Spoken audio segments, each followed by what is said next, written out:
How's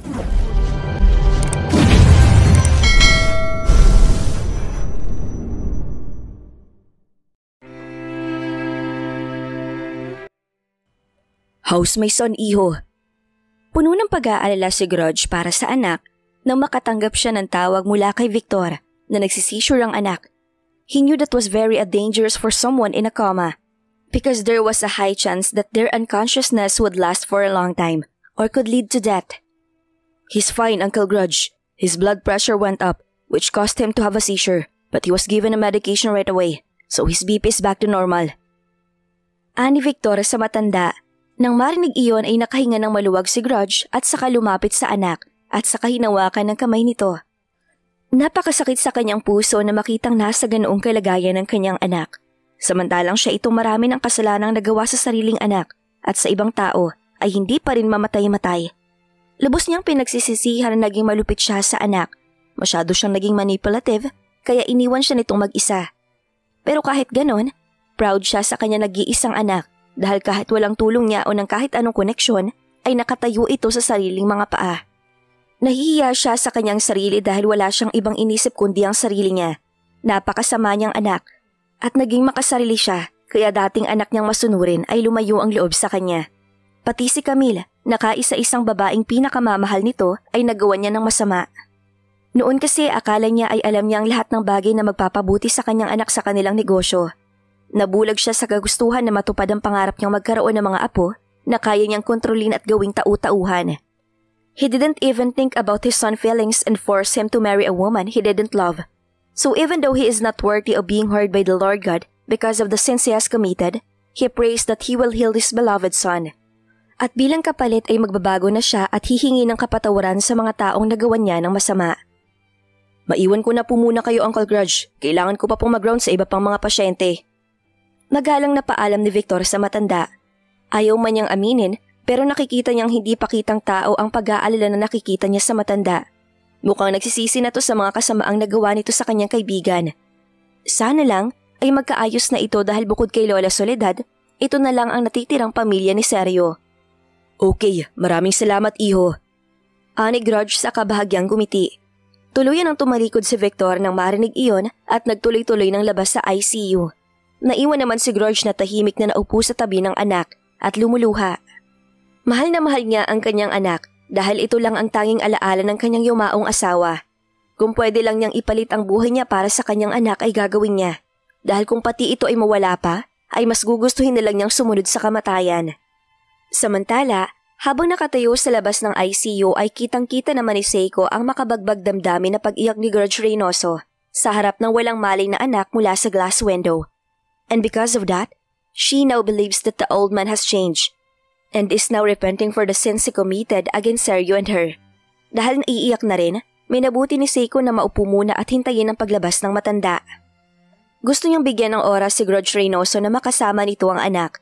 Kagagaling lang niya sa trabaho at pagkalabas na pagkalabas ay sa ospital na agad niya dumiretso. According to Veronica who called her earlier, Sergio had a seizure due to high blood pressure. But Doc Durantes was able to provide immediate treatment so his blood pressure has now returned to normal. Sobra siyang nag-alala nang malaman iyon at halos liparin na niya ang kalsada para makapunta ron sa sobrang pag-aalala. As before, there was still no visible progress with Sergio, but she still hoped that when he woke up, everything would be fine between them. Mahal na mahal niya si Sergio at tulad ng advice ng kanyang kuya Kyoto, hihintayin niya itong magising at pagkatapos ay yayayain na niya itong magpakasal. You mean, hindi aksidente ang nangyari kay Sergio? Hindi makapaniwalang tanong ni Carson habang kausap ang sekretary ng lalaki na si Alex Noriega.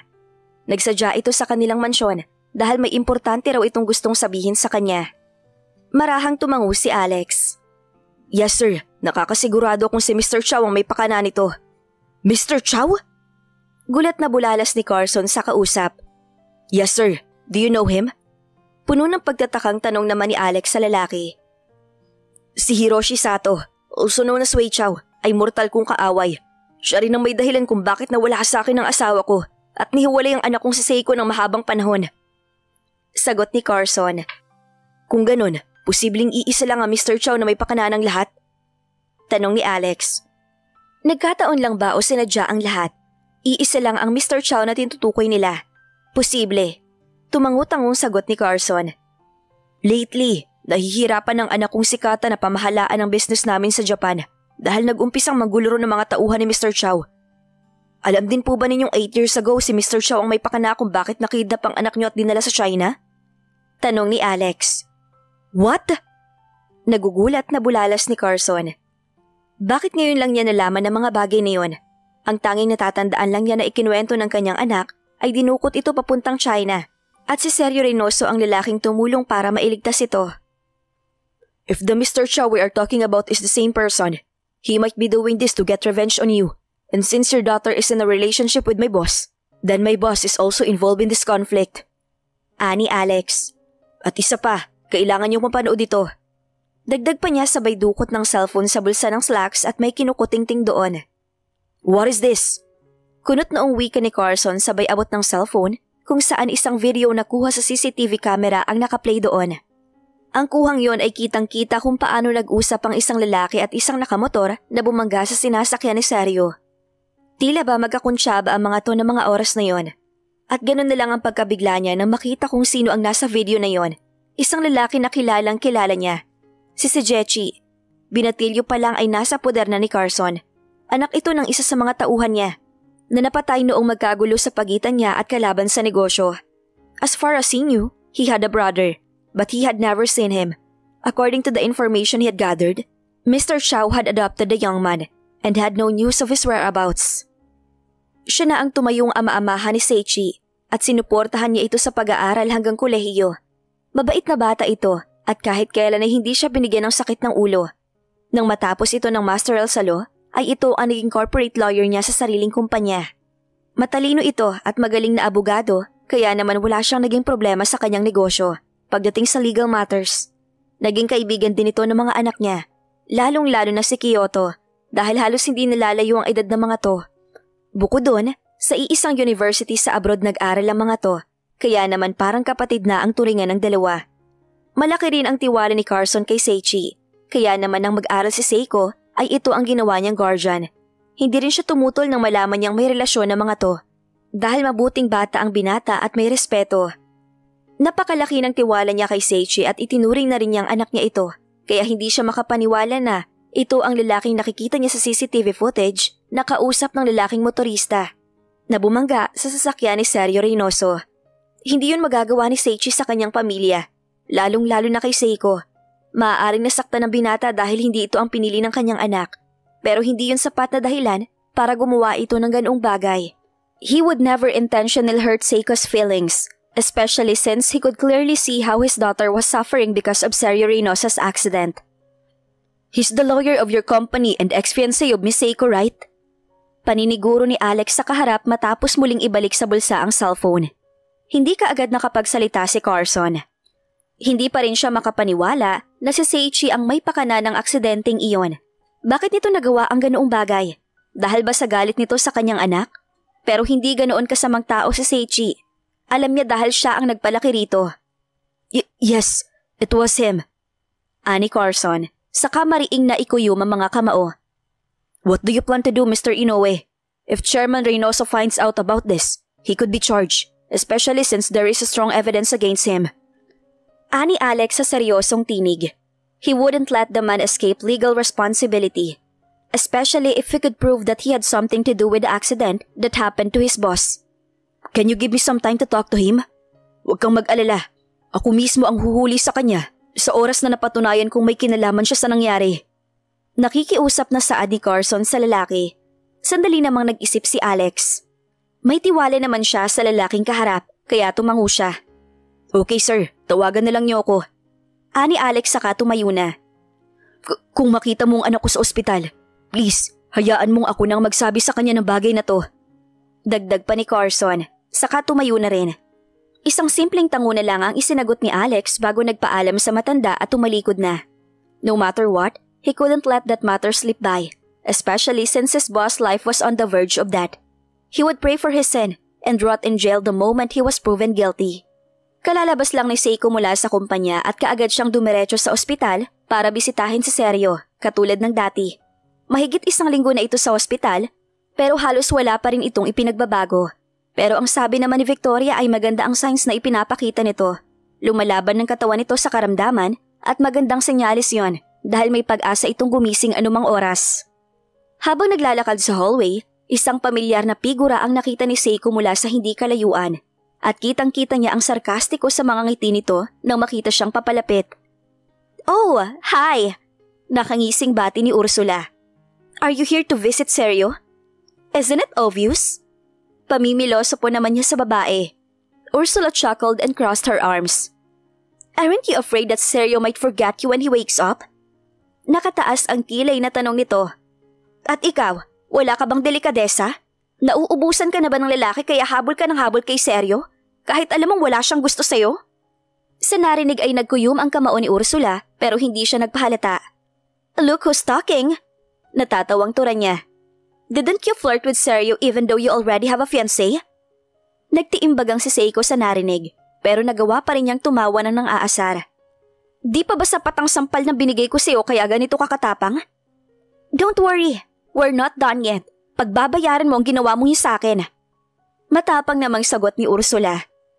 "Well, dalian mo. Naiinip kasi ako." Anang Seiko saka sinadyang banggain ng babae at lampasan na parang walang nakita. Sa lakas niyon ay halos matumba pa si Ursula sa kinatatayuan. "How dare you, witch?" Bulalas ni Ursula. "Pakalat-kalat ka kasi. Napagkamalan tuloy kitang basura." Pamimiloso pong sagot ni Seiko sa katuloy-tuloy lang sa paglalakad. Sa galit ni Ursula ay akma sana niyang hihilahin ang buhok nito pero nabigla siya nang humarap si Seiko at sampalin siya ng ubod lakas sa magkabilang tenga. Sa lakas ng impact, feeling niya ay nabingi siya. "Don't you dare touch me, bitch!" Nanlilisik ang mga matang saad ni Seiko. "Di na ako ang Camille na kilala mo noon dahil kaya kitang saktan ngayon hanggang sa di ka na makatayo." Nanginginig sa galit si Seiko ng mga sandaling yon. Dumagdag pa talaga ang bruhang to sa mga problema niya. Kailan ba talaga sila titigilan ng babaeng ito? Tila nahintatakutan naman si Ursula kaya mabilis itong tumalikod at umalis palayo. Naiwan naman si Seiko na ipinagpatuloy ang naudlot na paglalakad at saka mabilis sa dumiretso sa ICU. Pagdating niya roon ay nagulat siya na makita si Seichi na nasa loob niyon at nakatayo sa tapat ng kama ni Seryo. Malapad ang ngiti nito na ipinagtataka niya ng husto. Masaya ba to habang nakatingin kay Seryo? Nang mapatingin si Seichi sa gawi niya ay bakas ang matinding gulat sa mukha nito. Sa kaalanganing umiti saka dumiretso ng labas. Anong ginagawa mo sa loob, Sei?" Kunot noong tanong ni Seiko sa lalaki. "Why? Masama bang kumustahin ang boyfriend mo? Gusto ko lang masigurong humihinga pa siya. I mean, gusto kong i-check kung maayos ang oxygen niya. Para kasing nahihirapan siyang huminga kanina." Sagot ni Seichi saka ngumiti. Hindi naman maintindihan ni Seiko kung bakit pakiramdam niya ay kakaiba ang ikinikilos ni Seichi. "May problema ka ba, Sei?" Tanong ni Seiko sa lalaki. "Me? No, I'm totally fine. Pero curious lang ako sa isang bagay." "What is it?" Kunot noo pa ring sagot ni Seiko. "What if Seryo dies? Is there a chance he'll come back to me?" Napakunot noo si Seiko sa sinabing iyon ng lalaki. Ano bang sinasabi mo?" Naguguluhang tanong niya. Pansin din niyang parang iba ang aura ni Seichi ng mga sandaling iyon. May kakaiba sa mga mata nito habang nakatitig sa kanya na hindi niya mawari. Pakiramdam niya ay ibang-iba ito sa Seichi na matagal na niyang kilala. "Nothing." Umiling-iling na sagot ni Seichi. "By the way, pumasok ka na sa loob. I'll just wait for you outside." Dagdag pa nito sa katumalikod na. "Okay." Hindi na pinansin pa ni Seiko ang kakaibang kilos na yun ni Seichi. Saka dumiretso na siya sa loob upang makita ang lalaking mahal. Naupo siya sa tabi nito at hinaplos ang mukha nitong bahagya ng tinutubuan, bigote at balbas. "Gumising ka na, mahal. Miss na miss ka na namin. Hinihintay ka na namin ng mga bata." Masuyong wika ni Seiko saka kinuha ang kamay nito at hinalikan. Namuo ang luha sa kanyang mga mata pero pinigilan niyang pumatak iyon. Nangako siya sa sariling hinding-hindi na siya iiyak at magpapakatatag siya para sa kanyang mga anak. Gusto rin sanang sumama ni Keisuke at Kiyomi para makita ang kanilang daddy, pero siya mismo ang tumanggi. Ayaw niyang makita ng mga ito ang kanilang daddy sa kalunos-lunos na sitwasyon. Natuklasan din niya na kaya nalaman ng kanyang mga anak ang tungkol sa kanilang daddy ay dahil hindi sinasadyang narinig ng mga ito yon sa kanilang lolo na nagkataong may kausap sa cellphone. Naawa siya sa kanyang mga anak dahil nakikita niya sa mga itong miss na ng mga bata ang kanilang daddy. Pero wala naman siyang ibang magawa kundi umiyak sa tuwing nag-iisa dahil sobra siyang nasasaktan sa mga nangyayari. Seryo, mahal na mahal kita. Mahal na mahal ka namin ng mga bata. Kaya huwag kang susuko ha. Maghihintay kami ng mga anak mo, kaya gumising ka na. Mahigpit ang pagkakahawak ni Seiko sa kamay ng lalaki dahil pinipigilan niya ang sariling umiyak. Miss na niya si Seryo. Miss na niya ang boses nito. Ang tawa, mga pangaasar at sweet gestures. Napakahirap maghintay sa isang taong walang kasiguraduhan kung babalik pa. Pero hanggat nakikita niyang lumalaban si Seryo, ay magiging matatag din siya. Nanatili pa ng ilang minuto si Seiko sa loob ng ICU bago naalala na naghihintay sa kanya si Seichi sa labas. Naisip niyang baka may importante itong sadya sa kanya kaya nagpasya siyang lumabas muna. Bala kasi niyang magtagal pa ng ilang oras sa ospital para makasama si Seryo at bantayan. Paglabas niya, naabutan niyang nakaupo si Seichi sa waiting area at may hawak na cellphone habang nakangisi. She didn't really know why but she felt like the Seichi she was seeing was someone else. There was something different about the man that she couldn't figure out. Seiko. Bati ni Seichi nang makita siya. Ngumiti ito ng matamis saka tumayo. Uuwi ka na? Nope, mamaya pa. Gusto ko munang makasama si Seryo. Sagot ni Seiko saka naupo sa waiting chair. I see. Akala ko pa uwi ka na. Ihahatid sana kita. Naupo rin si Seichi sa bakanting upuan hindi kalayuan sa pwesto niya. Pero napansin ni Seiko na malikot ang kamay nito at para bang hindi mapakali. It's fine. Ani Seiko saka seryosong hinarap ang lalaki. Feeling kasi niya ay may gustong sabihin ito sa kanya ng mga sandaling yon. May sasabihin ka ba, Seichi? Nang marinig iyon ay sumeryoso ang anyo ng lalaki. Do you want to know what really happened to Seryo that night? Umahon ang kaba ni Seichi sa sinabing iyon ng kaharap. What do you mean? Anong totoong nangyari ang sinasabi mo? He had an accident, right? No, that wasn't an accident. It was intentional. Nanlaki ang mga mata ni Seiko na mga sandaling yon habang nakatingin sa lalaki. Sinadya? Paanong sinadya? At sino naman kaya ang gagawa nun? If you want to know what really happened to Seryo Reynoso, come with me. I'll tell you everything. Anang Seichi. What do you mean? Hindi nagpunta si Seichi riyan? But he said he had work to do in Japan. Kunot noo at puno ng pagtatakang tanong ni Carson sa anak na si Kata sa kabilang linya. Yeah, he was supposed to be here the other day, but he still hasn't arrived. Anang Kata na bakas ang stress sa boses.